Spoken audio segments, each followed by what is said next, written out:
여러분 반갑습니다. 명랑목회 이야기 계속 진행되고 있습니다. 지난번에는 명랑목회를 방해하는 게 뭔가, 왜 우리는 신나게 목회하지 못하고 부정적인 폐해 같은 것들을 많이 끼치는가, 이런 고민도 같이 하고 있습니다.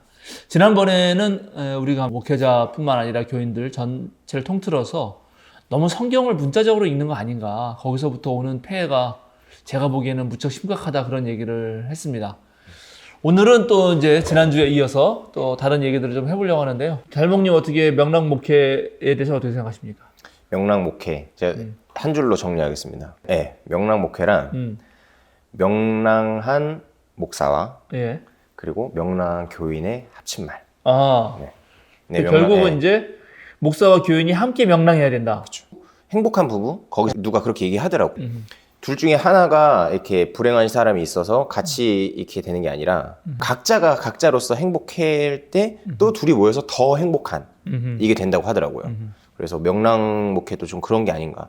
명랑한 목사님 또 명랑한 교인 둘이 같이 모였을 때 더 명랑한 목회가 되지 않나. 맞아요. 제가 소속한 서울 북노회 목사님들이 우리 교회를 보면서 격려해 주시고 칭찬해 주실 때 네네. 교인들이 되게 활기차고 생동 있게 보인다, 그런 말씀 많이 해주셔서 저도 되게 좋고, 지난번에도 교회 민주성 이런 얘기 하면서 목회라 그러면 마치 목사님 혼자 하는 것처럼 그렇게 이해되기 쉽잖아요. 네네.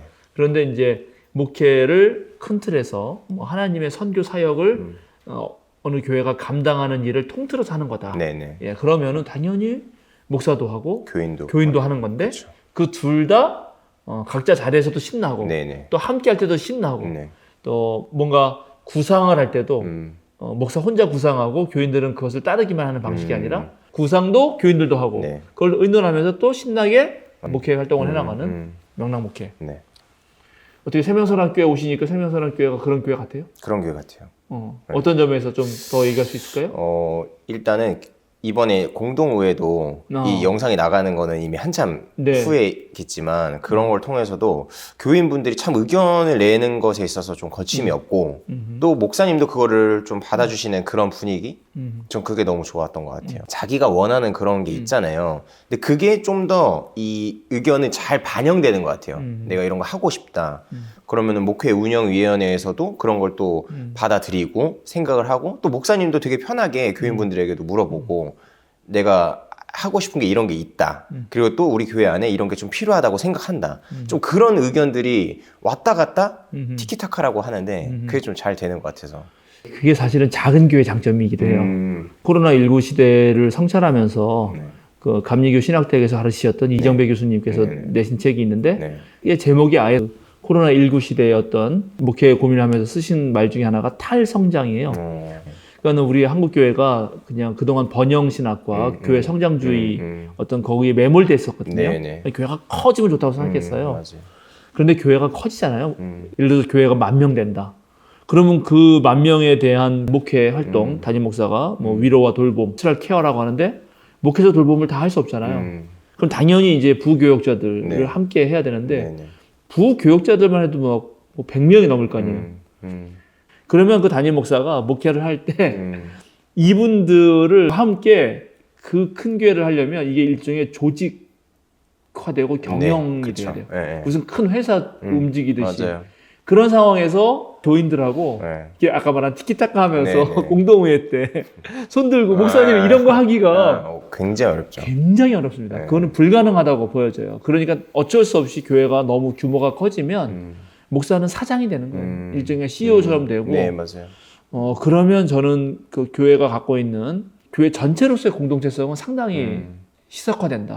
근데 이제 제가 이렇게 명랑목회 이야기 생각해 보면은 명랑하게 목회를 못하게 하는 가장 큰 원인 중에 하나는 목사가 갖고 있는 권위주의 같은 거가 있는 것 같아요. 오늘은 내가 그 얘기를 좀 해보고 싶어요. 저도 후배 부교역자를 종종 만나고 그 부교역자들 얘기를 듣는데 가장 스트레스 받는 거가 담임 목회자의 그 권위주의 때문이에요. 그리고 보통 보면 또 교인들도 이 목사님 앞에서 말을 잘 못하고 목사님 말이라면 무슨 하나님 말 거의 비스무리하게 그렇게 듣거든요. 근데 저는 그러한 교회의 문화, 목사가 권위주의를 갖는 교회 문화는 무척 안 좋다고 생각하는데 어떻게 생각하세요? 당연하죠. 전 부교육자로 있어 봤으니까. 여기 특히 더 그렇죠. 예, 제가 경험한 것에만 근거해서 말씀을 드리면 처음에는 소통을 하려고 해요. 목회자가 좋지 않다는 거를 이미 학습되어진 담임 목사님들을 만나왔거든요. 예, 무슨 말씀인지 아시겠죠? 옛날엔 더 심했던 거죠. 그런 목사 우상화가 훨씬 심했던 거예요. 근데 그게 좋지 않다는 것을 알고 있는 사람들이 담임 목사가 됐을 때 시도를 해요. 탈권위, 교인들과 소통도 막 하려고 하고 뭔가는 하지만 결국에 가는 지점은 권위주의로 또 가요. 네. 모든 걸 발현하는 이 원인은 목사 자기 실력 부족이라 생각해요. 이런 얘기들을 네. 조금 더 이렇게 나눠서 한번 해보려고 합니다. 네, 그러니까 왜 목사가 그렇게 권위적이 되는가? 네. 네. 권위라는 거는 공동체에 있어서 필요하기도 하거든요. 그렇죠. 근데 권위를 어떤 방식으로 어떻게 행사하는지 그리고 어떤 상황에서 권위를 가져야 되는 것인지 네네. 이런 거는 조금 더 분석이 필요하거든요. 네. 그런데 매 순간 모든 사안에 대해서 목사만 권위를 갖는다든지 또 권위적이 되거나 권위주의는 나쁜 거잖아요. 네. 그럼 왜 그렇게 되느냐 하는 거를 좀 저도 오늘 나눠서 얘기하고 싶었는데 지금 달목님의 첫 번째 지적은 실력이 없어서다. 네. 이 얘기 좀 더 해보죠. 어떤 의미에서 그런 말씀하신 건가요? 교인들과의 소통 실력이 얘기할 수 있고 그 소통이 안 되는 이유 중에 하나는 자기 자신의 어떤 내공의 부족, 목사로서의. 그러니까 예를 들면은 설교가 좀 잘 안 되는 경우. 그러니까 교인들이 우리 목사님 설교가 좀 약하다라고 평가하게 되는 경우에 권위를 좀 더 강하게 내세우는 걸 좀 보게 되는 것 같아요. 저 같은 경우는. 그러니까 처음에는 좀 민주적인 목회를 추앙하면서 교인들 의견도 막 다 받고 이래요. 근데 그게 수렴이 되려면 목사 자신의 실력이 좀 있어야 되거든요. 그래야 그런 자유롭고 다양한 의견들도 좀 받아서 거기에 대한 것들을 같이 어우러져서 뭔가 할 수가 있는데 자기 그릇은 작은 거야. 근데 교인들 의견은 어쨌든 다 받는다고 큰 그릇인 척 하다 보니까 다 받긴 받았어요. 근데 이걸 또 빽할 수는 없잖아요. 결국 선택하게 되는 건 목사의 권위로서 이건 안 된다. 이거는 어떤 목회 범위를 침범한다. 뭐 이렇게 얘기하는 경우도 있고요. 차라리 그러면은 처음부터 그냥 권위적으로 하던지 그런 생각도 들어요. 근데 그렇게 하지 않고 마치 뒤에서 다 보조해 줄 것 마냥 하셨다가 어떤 중요한 사안에 있어서는 이거는 담임 목사의 그걸 건드리는 거다. 이런 식으로 나오는 경우가 있더라고요. 이것도 제가 좀 말씀을 들으면서 어떤 생각을 좀 해봤는데 네. 교회가 하는 역할들이 여러 가지가 있거든요. 예배 중에 제일 중요한 것 중에 하나가 성만찬 집전과 설교이거든요. 그다음에 또 교회는 양육을 해야 되죠. 신앙 교육을 시켜서 초신자, 태신자들을 잘 양육해서 성숙한 신앙인을 만들어야 될 과제가 있어요. 또 교인들끼리 친교 나누는 거, 코이노니아 이거 엄청 중요하죠. 왜냐하면 세상에서 상처받고 힘들기 때문에 교회 와서 서로 사랑을 나누면서 힘을 얻어가는 게 있단 말이죠. 그것뿐만 아니라 이제 이 세상을 향한 봉사, 디아코니아죠. 구제 활동이라든가 또 사회적 약자들에 대한 도움을 준다든지 아니면은 뭐 세상의 불의에 맞서 싸운다든지 하는 세상을 향한 봉사도 있고, 그다음에 주님의 복음을 널리 전하는 선교와 전도. 그러니까 이렇게 다양한 교회의 역할이 있죠. 근데 그럴 때 보면 초대 교회도 지금은 이제 목사 전통이라고 불릴 수 있는 사도 전통들이 다 하진 않았어요. 또 새로운 지도자를 세웠죠. 잘 아시다시피 7지도자를 세웠잖아요. 그러면서 그때 그 초기 교회의 지도자들이 하는 말이 우리는 기도하는 일과 말씀 전하는 일에 전무하겠다.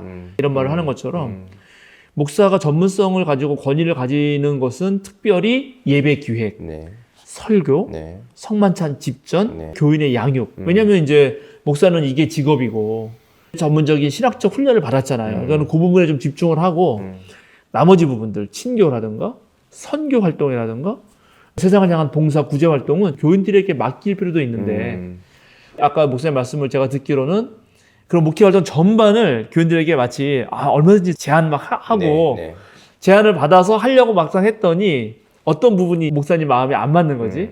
그러면 그럴 때 목사가 판단하는 두 가지인데 하나는 믿고 맡겨 보면 좋은데 믿고 못 맡기는 것도 있을 거고 또 어떤 부분은 내가 설교나 목사가 특별히 더 잘해야 되는 신학적 전문성, 목회 전문성이 약하니까 그런 것이 들통날까 봐 그냥 권위로 누른다. 이런 거죠. 그렇죠. 맞아요. 그러니까 이렇게 분리할 수 있겠네요. 목사로서 권위를 세워야 할 것과 세우지 않아도 될 것을 좀 구분할 필요도 있을 것 같아요. 맞아요.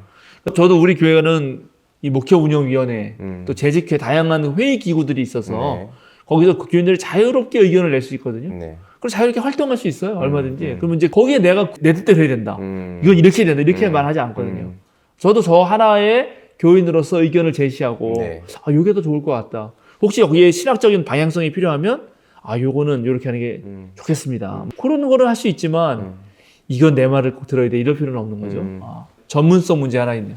그런 것도 있는 것 같아요. 목사 개인의 특성도 있어요. 제가 이제 갈등 전환이라든가 네. 갈등 해소 이런 것도 공부 좀 했는데 네네. 거기 보면 어떤 갈등이 딱 터졌을 때 갈등을 대하는 사람들의 성향 분석 같은 게 있거든요. 그 중에 하나는 지배하려는 성향이에요. 갈등이 생기면 무조건 이 사람은 내 말을 들어야 되는 거야. 네네. 상대가 내 말대로 하지 않으면 속이 시원하지 않은 사람. 그런 유형이 있어요. 네. 갈등이 터지면 어떤 사람은 회피형. 무조건 갈등을 피해요. 네네. 잠수 타는 분들이죠. 또 한 사람은 타협형. 타협형이 무조건 좋은 건 아니에요. 왜냐하면 깊은 그런 해결이 되는 게 아니라 적당한 선에서 타협을 하는 거거든. 나는 요만큼 양보할 테니까 너도 네. 요만큼 양보할 때 적당히 하는 거죠. 그러니까 적당한 타협형. 이런 게 있거든요. 그런데 목사들 중에도 어떤 분은 지배형이 있는 거예요. 내 말을 무조건 들어야 되는 거예요. 네. 그런 스타일의 사람들이 특히 더 권위적이기도 하더라고요. 제가 나온 신학교들은 좀 덜 그런 편인데 제가 듣기로는 어떤 신학교들은 신학교에 가서 목사 되는 과정에서 네. 그런 권위를 더 많이 부리도록 훈련시킨대요. 거예요? 너희는 하나님의 종이다. 너희가 하는 일은 거룩한 일이다. 너희는 영적 아버지다. 그러니까 너희를 함부로 대해서는 안 되니까 이렇게 진짜 오랜만에 듣네요. 영적 아버지. 이런 말들 있잖아요. 그럼 어떻게 생각하세요? 진짜 그냥 자기 자리를 지키기 위한 보호막이라 생각이 들어요. 그런 용어들 자체가. 그러니까 아까도 권위라는 게 세워지는 부분이 아까 교회의 어떤 역할들로 잘 설명해 주셨는데 저는 이 어떤 파이라고 보거든요. 그러면은 목사가 자기가 먹고 싶은 게 많은 거예요. 그러니까 내가 내 영향력을 끼치고 싶은 부분이 너무 많은 거예요. 각 영역마다 그런 교회 역할마다 어떻게 보면 자기의 이름이 드러나기를 바라는 거죠. 거기에 있어서 양보를 못하는 경우도 있다는 생각이 들어요. 그리고 특히 설교에 있어서는 자기 파일을 건들지 않기를 바라는 거죠.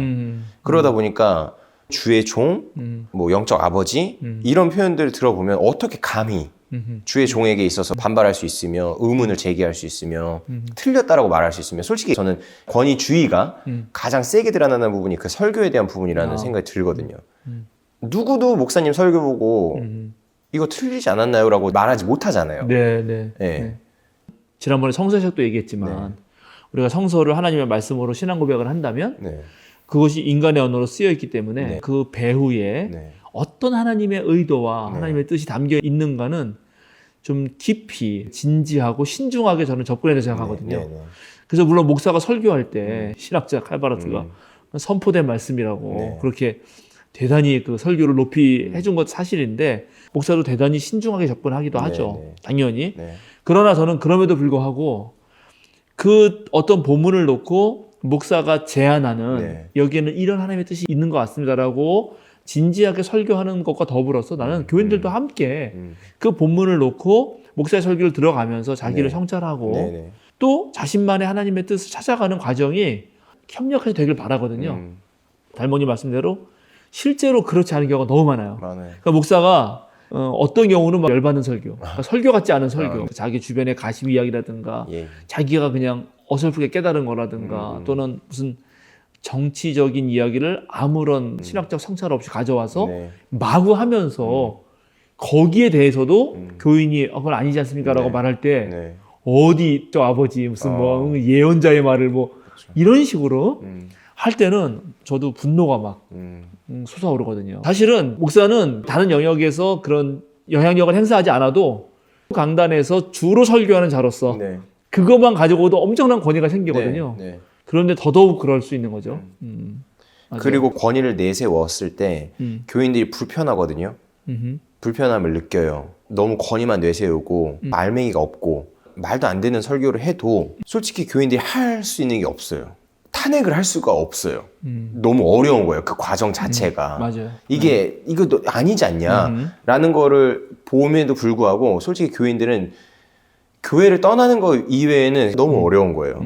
이게 의견이 반영되기도 어렵고 설사 의견을 낸다고 해도 찍히고 그러면 너가 떠나라 이런 식으로도 다른 타 교인을 통해서도 그런 권유를 받기도 하니까 의견을 낸다는 것 자체에 대해서 되게 이제 소극적으로 변할 수밖에 없는 생각이 듭니다. 그래서 사실은 목사 혼자서 모든 목회를 다 하는 거, 네. 그거는 절대 명랑 목회가 될 수가 없죠. 그렇죠. 목사와 목회실 중심으로 모든 구상을 다 하고 교인들은 이거에 무조건 따라서 네. 손발만 대라. 네네네. 이렇게 하는 거는 역시 궁극적으로는 어렵다. 그런데 대형 교회가 되면 더 그럴 확률이 높다는 그렇죠. 거죠. 그럼 오히려 이제 우리가 작은 교회는 다양한 의견을 들을 수 있고 네네. 그 협력하는 구조를 잘 만들 필요가 있어요. 네. 우리 세면사랑교회가 그래도 티키타카도 잘 되고 교인들이 편하게 얘기할 수 있는 게 바로 그 목회운영위원회 구조. 목회실도 들어가고 당회도 들어가고 신도의 대표도 들어가고 부서도 들어가서 거기가 함께 얘기를 하면서 어느 의견도 제시할 수 있거든. 그리고 여기에 장은 목사가 못하게 되어 있거든요. 네. 그리고 여기서 함께 의논된 것만 해도 되니까 목사가 어쨌든 권위를 부릴 만큼 또 책임을 다 져야 되는데 목사가 언제나 옳은 판단하는 거 아니잖아요. 그 잘못된 판단했을 때 그거에 대한 책임도 엄청나게 크게 져야 되거든요. 네네. 그러면 힘들어져요, 목사도. 그러니까 그것도 좀 어느 정도 이렇게 분리하면서 너무 과도한 부담감을 안 갖고 목회할 수 있죠. 그러면 목사도 편하죠. 명랑 목회가 되는 거예요, 맞아요. 사실은. 네. 예. 그런 것들을 잘 짤 필요가 있겠다 생각이 들고요. 제가 우리 또 선배 목사님한테 들은 얘기인데 어느 교회 목사님이 설교를 그렇게 못했다는 거예요. 아까 말한 대로 설교가 제일 권위가 중요한데 네. 그런데도 교인들이 그렇게 목사님을 좋아하고 목사님 말씀이라면 너무 잘 따랐다는 거예요. 그래서 어떻게 된 거냐고 이제 그 교인한테 물어봤다는 거예요. 목사님 설교 알아먹겠냐 했더니 사실 우리도 목사님 설교 별로 안 좋아한다고 무슨 말인지 잘 모르겠고 우리 목사님 좀 횡설수설하는 것 같기도 하고 그런다고 그렇게 말한다는 거예요. 그래도 어떻게 이렇게 교회 잘 남아있고 열심히 하냐. 우리 목사님은 우리를 정말 사랑한다고. 그러니까 그 교인들과 아는 거죠. 말보다 말 뒤에 있는 목사님의 삶을 보면서 뭔가 느끼는 게 있는 거라. 그래서 목회적인 전문성이라는 게 여러 가지가 있는데 예배기획 설교뿐만 아니라 그 목자로서 양을 사랑하는 그런 것도 있을 거고요. 저는 이제 오늘날 무척 중요하다고 생각하는 것 중에 하나가 영적인 성품을 형성하는 건데요. 이제 성품 형성은 뭐 그냥 이해가 되죠. 누구나 올바르고 아주 사람 괜찮은 거. 근데 영적이라는 말을 쓴 이유는 하나님과의 관계 속에서 그런 걸 찾는 거예요.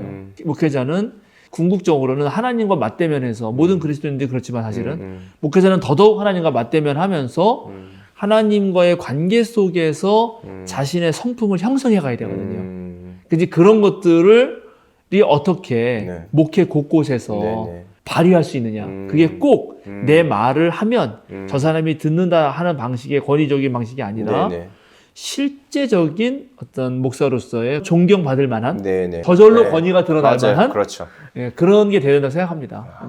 저도 이 오늘 명랑 목회에 있어서 목회자 권위주의 얘기할 때 결론적으로 추구하고 싶은 부분이 방금 말씀하신 그 지점이에요. 저절로. 그냥 그 목사님의 권위를 드러내지 않아도 그냥 저절로 이게 드러나지는. 그리고 사실 교인들도 그걸 느끼거든요. 권위가 되게 위에서 찍어 누르는 느낌이 강하잖아요. 맞아요. 사실은 교인들을 이렇게 올려줄 수 있는 힘을 갖고 있는 사람이 저는 정말 권위 있는 사람이라는 생각이 들거든요. 누가 그런 얘기 했는데 진짜 힘센 사람은 남을 때리는 사람이 아니라 누군가 남을 때리는 걸 보호할 수 있는 사람. 긍정적인 밝은 면으로서 권위는 전 그런 거라 생각해요. 그 성품 같은 거는 솔직히 그냥 보기만 해도 힘이 생기는 경우가 있거든요. 명랑 목회 이야기를 꼭 교인들만 아니라 혹시 후배 목사님들도 볼 수 있기 때문에 저도 이제 목회를 해보니까 담임 목사로서도 해보고 부목사로서도 해봤습니다. 느낀 것 중에 하나는 근데 어쩔 수 없이 목회자가 이게 직업이잖아요. 목사는 이게 직업이고 교인들은 다 다른 직업이 있고 그리고 교회 생활을 하는 거예요. 그러니까 거기서 오는 분명한 괴리가 있어요. 그래서 교회를 가장 많이 생각하고 또 교회가 이렇게 가야겠다 이런 방향을 설정하고 또 요런 일은 요렇게 해봐야겠는데 라고 할 때 역시 목회자가 전문가적인 식견이 훨씬 더 높을 확률이 높아요. 그러니까 그렇게 되는 순간 우리 교인들은 아이 저 틀렸어 이렇게 생각하기 너무 쉽다.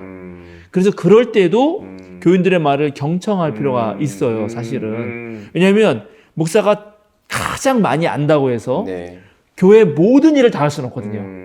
그러니까 교인들과 함께 하려면은 교인들도 그 수준에 올라와야 되거든요. 같이.